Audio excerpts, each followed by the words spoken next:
kausapin si Jerome! Marilyn, nasan ka ba? Kasama mo ba si Darlene? Jerome, oo, kasama ko siya. Jerome, tulungan mo ko. Di ko alam. Ano, nagpapaawa ka na naman sa kanya, ha? Uy, tulungan mo na ako dadalhin sa Marilyn! Tulungan mo ako! Nasaan ba kayo ngayon? Akin na yan! Jerome, tulungan mo ako!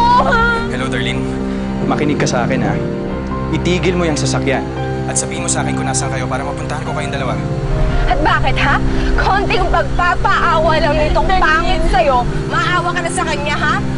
Sorry, Jerome, ha? But you're not invited to this party. This is between Marilyn and I.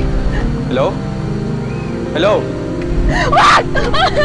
Shut up! Hello? Buko lang dyan!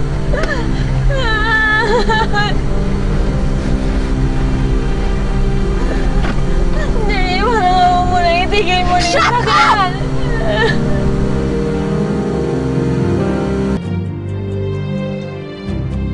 Dahil bakit mo ginagawa to? Ano ba talaga gusto mo sa akin? Dahil gusto kong makaramdam ka ng takot, Marilyn. Yung takot na baka bukas hindi mo na makita si Jerome o si Perlita. Ano mo bakit? Ha? Dahil araw-araw, yun yung pinaparamdam mo sa akin na baka isang araw, hindi na nila ako makita, hindi na nila ako makausap.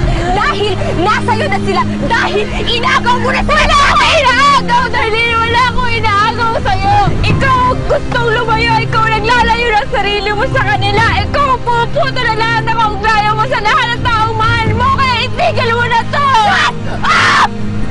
Ikaw ang may kasalanan nitong lahat! Ikaw ang may kasalanan kung bakit tayo nasa sitwasyon na to! Dahil you drove me to be this way! Ikaw lang